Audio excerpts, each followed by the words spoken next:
Hello students, welcome to YouTube study. आज की इस वीडियो में यूपी बोर्ड कक्षा 10 के बच्चों का विज्ञान का जो हम मॉडल पेपर करा रहे थे 2021 के लिए, बहुत बच्चे कर रहे थे कमेंट कि सर जल्दी से जल्दी इसका मॉडल पेपर का सोल्यूशन लेकर आइए। तो आज की वीडियो जो देख रहे हैं ना, ये मॉडल पेपर 2021 का सोल्यूशन बताए हैं।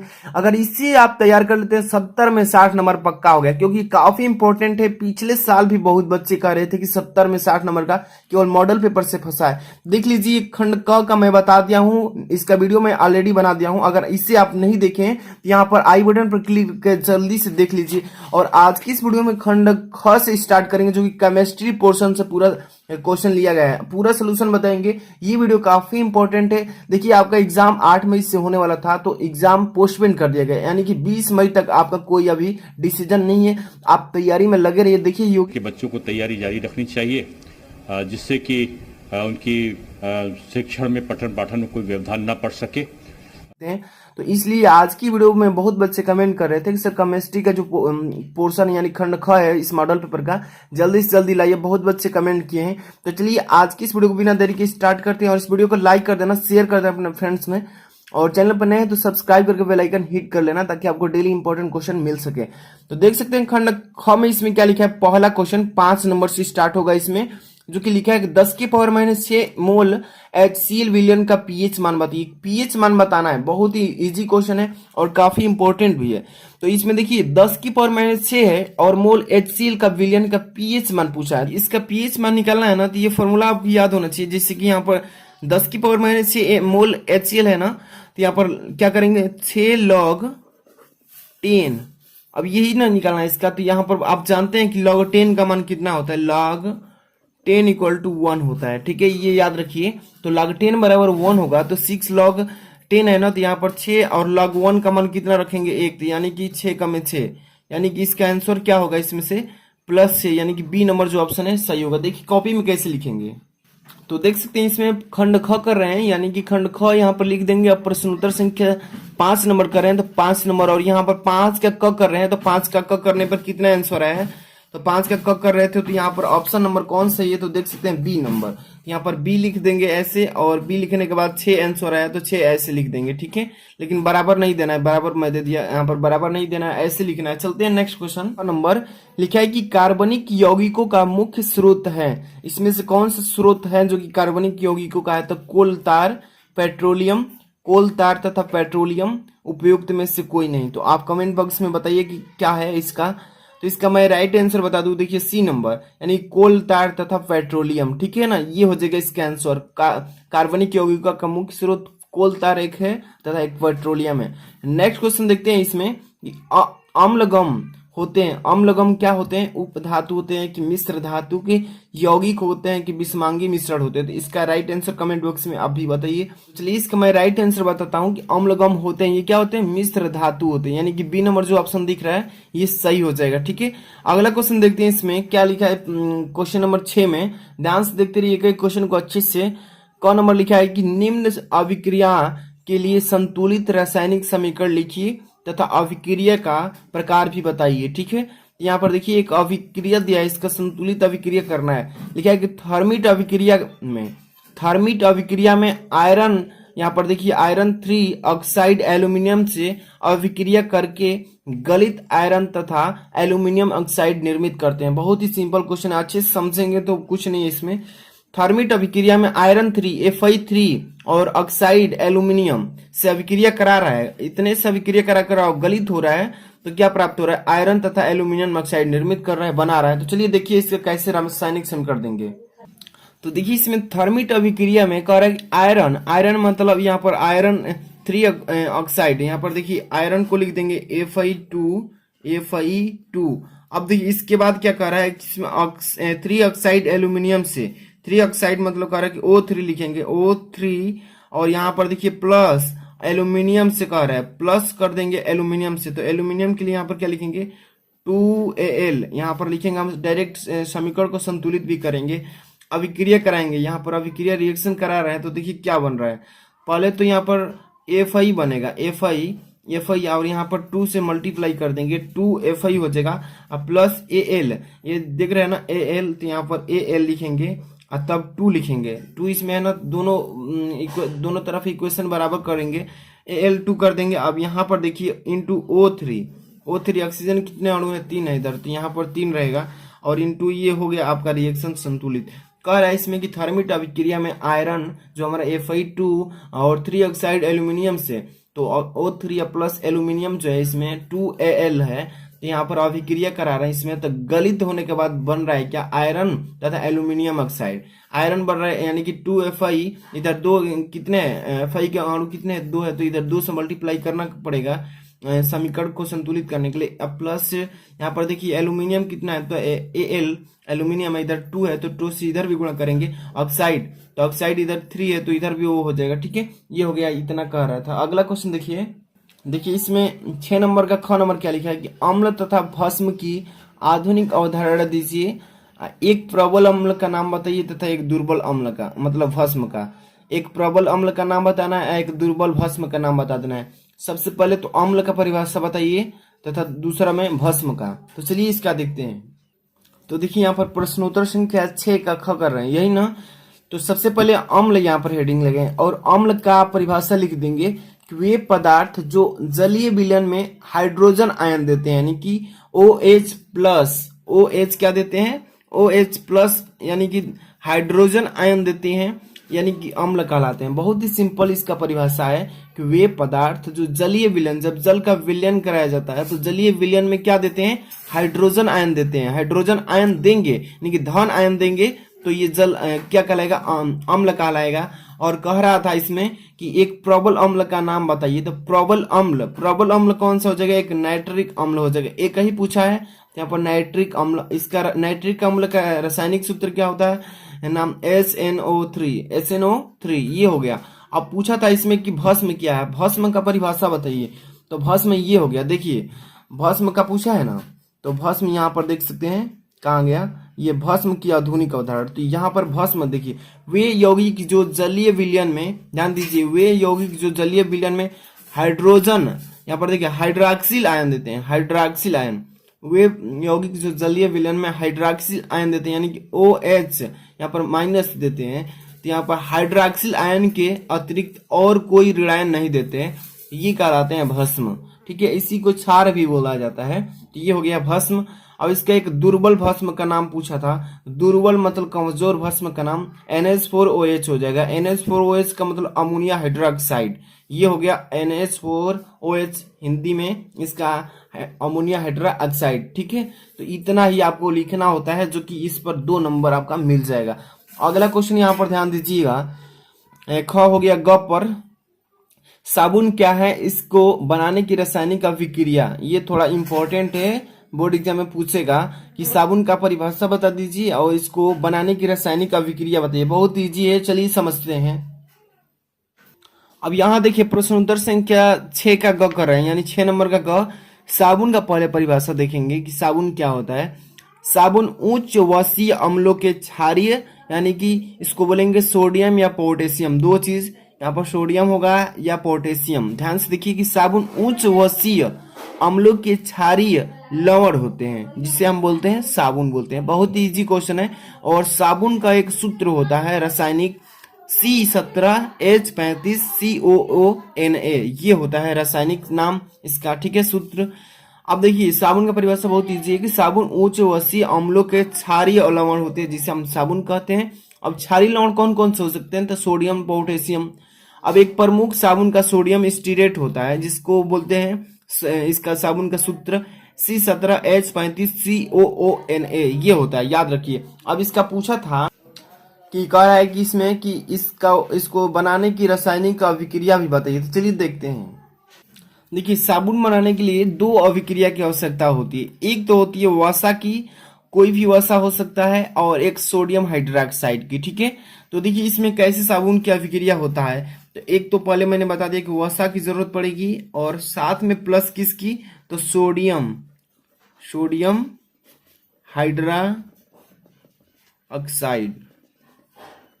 ठीक है, हाइड्रोक्साइड। ठीक है, इसकी ही जरूरत पड़ेगी। तो सबसे पहले वसा जो होता है ना, वसा, इसके 3 ग्रुप होते हैं, 3 ग्रुप। तो 3 ग्रुप कौन कौन से होते हैं, पहले इसको ध्यान से देखिए। पहले होता है CH2COOC, अब यहाँ पर देखिए C17 और H35, मैंने बताया ना कि साबुन का सूत्र होता है कि CH2COO तब C1735। 3 ग्रुप होता है वसा का। पहला नंबर देखिए, अब सिंगल बॉन्ड, यहाँ पर सिंगल बॉन्ड CHCOO C17H35, ठीक है। एक और बॉन्ड होता है फिर सिंगल बॉन्ड। अब यहाँ पर CH2COO C17, यहाँ पर C17 और H35, ठीक है। ये हो गया, ये आपका वसा हो गया। अब प्लस सोडियम हाइड्रोक्साइड, प्लस कर दीजिए सोडियम हाइड्रोक्साइड NaOH, ठीक है। ये हो गया, आपको प्लस कर दिए, इसी से दोनों से मिलकर साबुन बनता है। तो वसा के 3 ग्रुप है, CH2COO C17H35 और सिंगल बॉन्ड के बाद CHCOO C17H35 और फिर सिंगल बॉन्ड के बाद CH2COO C17H35 और प्लस अब क्या करना है हाइड्रोक्साइड इसमें, तभी तो साबुन बनेगा। यहाँ NaOH इसको कर दिया। अब रिएक्शन कराएंगे, इससे रिएक्शन कराएंगे मतलब अभिक्रिया। तो अब देखिए क्या प्राप्त होता है। यहाँ पर अभिक्रिया कराएंगे तो यहाँ पर देखिए सबसे पहले 3 है, देखिए इसमें C17 तो यहाँ पर 3C17 कर लेंगे ऐसे। अब H35 भी कितना है 1 2 3, तो 3 से गुणा करा दिए थे, इसका मतलब सभी 3 होते जाएंगे। अब इसके बाद देखिए कितना है COO, यहाँ पर देखिए COO 3 है ना, तो COO कर लेंगे ऐसे। अब इसके बाद देखिए Na भी है इसमें, तो Na कर लीजिए, यहाँ पर Na से यहाँ पर गुणा हो जाएगा, Na कर लिए। अब इसके बाद देखिए प्लस करेंगे, तो यहाँ पर प्लस कर लेंगे और बचा है क्या यहाँ पर, अब जो बन सकता है ना इसमें से CH2OH, ये सब लिख देंगे यहाँ पर। तो लिखेंगे प्लस के बाद CH2OH, फिर सिंगल बॉन्ड ये वाला। अब इसमें आ जाइए, इसमें क्या बचा है CHOH, ठीक है। फिर सिंगल बॉन्ड के बाद फिर नीचे इसमें क्या बचा है CH2 और फिर इसमें OH, यही हो गया। तो ये वाला जो है ना, ये साबुन हमारा बन गया। ये हमारा साबुन है, साबुन। और ये जो हमारा क्या है ग्लिसरीन है, ये जो बच गया ना ये ग्लिसरीन है, ठीक है, ग्लिसरीन। तो यही आपका साबुन का अभिक्रिया है, ठीक है। इसको याद कर लीजिए, बोर्ड एग्जाम में पूछता है। चलिए अगला क्वेश्चन देखते हैं इसमें क्या। अगला क्वेश्चन इसमें देखिए, अब 7 नंबर से स्टार्ट होगा। विकर्ण संबंध क्या है, दीर्घाकार आवर्त सारणी में कितने आवर्त तथा वर्ग होते हैं, यही ना पूछा है। तो सबसे पहले विकर्ण संबंध का परिभाषा बताइए और तब इसके बाद दीर्घाकार आवर्त का बताएंगे। चलिए पहले विकर्ण संबंध देखते हैं। यहाँ पर ध्यान दीजिए, आपका प्रश्नोत्तर संख्या 7 का क है, ठीक है। और सबसे पहले विकर्ण संबंध पेपर में अगर पूछे ऐसे ही, तो आपको बोर्ड एग्जाम में ऐसे लिख लेना है हेडिंग, और लिखना है कि आवर्त सारणी में दूसरे आवर्त के तत्व अगले समूह। ध्यान दीजिए कि आवर्त जो सारणी है, याद करिए कि आवर्त सारणी में दूसरे आवर्त के कितने, दूसरे जो आवर्त हैं उस दूसरे आवर्त के तत्व अगले समूह के लिए तथा तीसरे आवर्त के तत्वों के साथ गुणों में समानता प्रदर्शित करते हैं। क्या करते हैं, दोनों के गुणों में समानता को प्रदर्शित करते हैं। चूंकि ये तत्व विकर्ण पर स्थित होते हैं, विकर्ण पर क्या होते हैं, स्थित होते हैं, अतः इनके इस संबंध को विकर्ण संबंध ही कहते हैं, ठीक है। तो अच्छे से इसको स्क्रीनशॉट मारना है तो स्क्रीनशॉट भी ले सकते हैं। और इसी में पूछा था कि आवर्त कितने होते हैं, ठीक है। दीर्घाकार, यहाँ पर देख लीजिए, दीर्घाकार आवर्त सारणी में पूछ रहा है कि दीर्घाकार आवर्त सारणी में आवर्त कितने होते हैं तथा वर्ग कितने होते हैं। तो ये क्वेश्चन मैं यूट्यूब पर भी बच्चों से पूछा था। तो देखिए दीर्घाकार आवर्त में आवर्तों की संख्या कितनी होती है, तो 7 होती है, और वर्गों की संख्या कितनी होती है, तो 18 होती है, ठीक है। इसका मतलब देखिएगा, आवर्त सारणी जो आपका बनाई गई है, मान लीजिए कि इस तरीके से है, तो ये वाला जो कॉलम है, तो ये आपका देखिए क्या होता है, ये वाला पंक्ति की तरफ दिखाई दे रहा है ना, इस तरीके से इधर जा रहा है। ये लंबाई जो दिखाई दे रहा है ये, तो ये आपका वर्ग कहलाएगा। मतलब 1 से लेकर कितने वर्ग में 18 वर्ग होते हैं। तो ये हो जाएगा आपका पंक्ति वाला ये, और स्तंभ जो है तो इस तरह खड़ा होता है, ये आपका कितना होता है, तो 7 होता है। इसको आवर्त बोलते हैं, इसको क्या बोलेंगे, आवर्त, और इसको बोलेंगे वर्ग, ठीक है, याद रखिए। चलते हैं नेक्स्ट क्वेश्चन पे। अब देखिए नेक्स्ट क्वेश्चन यहाँ पर 7 का ख नंबर क्या लिखा है इसमें क्वेश्चन के, हाइड्रोजनीकरण क्या है, इसका औद्योगिक अनुप्रयोग भी बताइए, जो कि 2 नंबर का आता है। तो हाइड्रोजनीकरण क्या होता है, तो देखिए इसका तो सबसे पहले देखिए हाइड्रोजनीकरण, ये बोर्ड एग्जाम में पूछा है, एनसीईआरटी जी इस पर लिखा है, और 2019 में आया है, इस 21 में आने का काफी चांस है। ऐसे क्वेश्चन को आपको लगा लेना चाहिए, ठीक है। तो हाइड्रोजन करण देखिए क्या कह रहा है इसमें, असंतृप्त हाइड्रोजन श्रृंखला में असंतृप्त हाइड्रोकार्बन सॉरी, देखिए इसमें क्या लिखा है कि असंतृप्त हाइड्रोकार्बन श्रृंखला में हाइड्रोजन के युग को हाइड्रोजनीकरण कहते हैं। ध्यान से देखिए कि असंतृप्त हाइड्रोजन कार्बन श्रृंखला जो है उसमें हाइड्रोजन के जितने भी होंगे योग कर देंगे, उसी को हाइड्रोजनीकरण कहते हैं। यानी कि हाइड्रोजनों को जोड़ देना ही हाइड्रोजनीकरण हो जाएगा। यह क्रिया उत्प्रेरक की उपस्थिति में कराई जाती है। जैसे कि देखिए H सिंगल बॉन्ड C और ट्रिपल यहाँ पर देखिए C सिंगल बॉन्ड H+2S2 यहाँ पर क्रिया करा रहा है, यानी कि जितने भी हाइड्रोजन है उसको पहले जोड़ दे रहा है, ठीक है। तो इसमें कार्बन से मतलब नहीं है, हाइड्रोजन को जोड़ रहा है। तो ये एथाइन है, ये क्या है, एथाइन है। और यहाँ पर अभिक्रिया करा रहा है, तो देखिए CH3 हो जाएगा, CH3 और प्लस इंटू CH3 हो जाएगा। ये दोनों बन रहा है क्या, एथीन बन रहा है। तो ये हो जाएगा इस तरीके से। अगर इस पर समझ में नहीं आ रहा है तो मैं इसका अगला मतलब इक्वेशन में बताएंगे तो उसमें समझ में आएगा। देखिए अब इसके बाद जो 7 नंबर का मतलब उतना ही लिखना था इसमें। अगला इसमें क्वेश्चन 8 नंबर की 8 का क कि निम्न अभिक्रियाओं को उदाहरण सहित लिखिए। जो देखिए यहाँ पर अभिक्रिया देना है, हाइड्रोजनीकरण अभिक्रिया अभी मैंने बताया, यही सेम इसमें भी है। इसका परिभाषा लिख देना है और इसका एग्जाम्पल देना है। तो दोनों तो कंप्लीट हो गया साथ ही में। और ये ऑक्सीकरण अभिक्रिया, प्रतिस्थापन अभिक्रिया, सबनीकरण क्या है, दहन क्या है, अभिक्रिया बताने के बाद इसका उदाहरण भी दे देना है, ठीक है। तो ये अगर करना है तो कीजिए, नहीं तो यहाँ पर अथवा में भी दिया है। तो यहाँ पर निम्न की व्याख्या कीजिए कि सिल्वर क्लोराइड को गहरे रंग को बोतलों में रखा जाता है, क्यों रखा जाता है, ठीक है। तो ये कीजिए या ये कीजिए, दोनों में से जो आसान होगा वही कीजिए।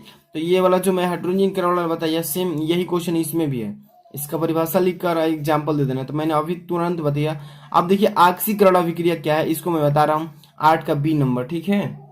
तो देखिए यहाँ पर ऑक्सीकरण अभिक्रिया मैं समझा दे रहा हूँ, बहुत ही अच्छे से समझ में आ जाएगा। ऑक्सीकरण अभिक्रिया का पहले परिभाषा लिख देना है और तब इसका एक एग्जाम्पल बोला था, ठीक है। तो जब कोई परमाणु, अब देखिए जब कोई परमाणु इसके बाद अणु है, ठीक है, जब कोई परमाणु अणु या आयन तीनों है ना किसी अभिक्रिया में इलेक्ट्रॉन ऋण आयन देते हैं, इलेक्ट्रॉन मतलब ऋण आयन को खो देता है, तो उससे ऑक्सीकरण अभिक्रिया कहते हैं। बहुत ही इजी क्वेश्चन है। देखिए जब कोई परमाणु अणु या आयन तीनों है ना, परमाणु होगा, अणु होगा या आयन होगा, किसी भी अभिक्रिया जब कराई जाती है उसमें यानी कि इलेक्ट्रॉन को खो देता है, तो क्या होता है, उसी को बोलते हैं ऑक्सीकरण अभिक्रिया। बहुत ही सिंपल है, समझ में आ रहा है। जैसे कि एग्जांपल देखिए यहाँ पर H2 प्लस F2 से अभिक्रिया कराएंगे, यहाँ पर 2HF हो गया ना। यहाँ पर देखिए ये जो है ना यहाँ पर हाइड्रोजन है और हाइड्रोजन से अभिक्रिया कराएगा F2 जो हमारा फ्लोरीन है, तो दोनों का अभिक्रिया कराएगा तो यहाँ पर क्या बन गया, हाइड्रोजन फ्लोराइड बन गया। यहाँ पर जो है इसमें क्या खो दिया, अपना इलेक्ट्रॉन खो दिया। यहाँ पर H प्लस और यहाँ पर आया S माइनस, मतलब कि इलेक्ट्रॉन खो दिया। तो इस अभिक्रिया को ही बोलते हैं ऑक्सीकरण अभिक्रिया, ठीक है। एग्जाम्पल समझ में आया है। अगला क्वेश्चन देखिए, इसमें विस्थापन अभिक्रिया पूछा था तो मैंने लिख लिया, टाइम वेस्ट ना हो। प्रतिस्थापन अभिक्रिया, ठीक है, जो कि ये कितने नंबर की 7 नंबर का टोटल क्वेश्चन है, 5 करना अभिक्रिया। तो प्रतिस्थापन अभिक्रिया C नंबर। तो देखिए प्रतिस्थापन अभिक्रिया जिसमें यौगिक के परमाणु के समूह अन्य परमाणु के समूह द्वारा प्रतिस्थापित हो जाते हैं, उसे ही बोलते हैं प्रतिस्थापन अभिक्रिया। देखिए समझिए कि प्रतिस्थापन अभिक्रिया में क्या होता है कि जिसमें यौगिक के परमाणु, यौगिक जो होगा उसके परमाणु के समूह अन्य परमाणु के समूह द्वारा क्या कर दिए जाते हैं, प्रतिस्थापित कर दिए, मतलब व्यवस्थित कर दिए जाते हैं, उसे प्रतिस्थापन अभिक्रिया कहते हैं। एग्जाम्पल पूछा था ना इसका, तो एग्जाम्पल क्या हो जाएगा, जैसे कि Na2S प्लस HCl। Na2S मतलब सोडियम सल्फाइड, HCl मतलब हाइड्रोक्लोरिक अम्ल। जब इससे विक्रिया कराएंगे रिएक्शन तो NaCl बनेगा प्लस H2 बनेगा। NaCl का मतलब सोडियम क्लोराइड, H2 का मतलब हाइड्रोजन सल्फाइड, ठीक है। तो ये हो गया, दोनों इसका अभिक्रिया करा दिए। तो यही था एग्जाम्पल देना, बोर्ड एग्जाम में यही पूछेगा। अगला क्वेश्चन देखते हैं C के बाद D नंबर। इसमें D नंबर क्या लिखा है कि साबुनीकरण अभिक्रिया क्या है। साबुनीकरण मैंने अभी बताया आपको, पिछले साबुन का परिभाषा दे देंगे। और साबुनीकरण अभिक्रिया जो मैंने बताया कि वसा आता था, किसका जरूरत पड़ता है उसमें, सोडियम हाइड्रोक्साइड, कोई भी ले सकते हैं, वसा के साथ में कोई भी अभिक्रिया करा सकते हैं, जरूर नहीं कि सोडियम हाइड्रोक्साइड के साथ ही कराएंगे, ठीक है।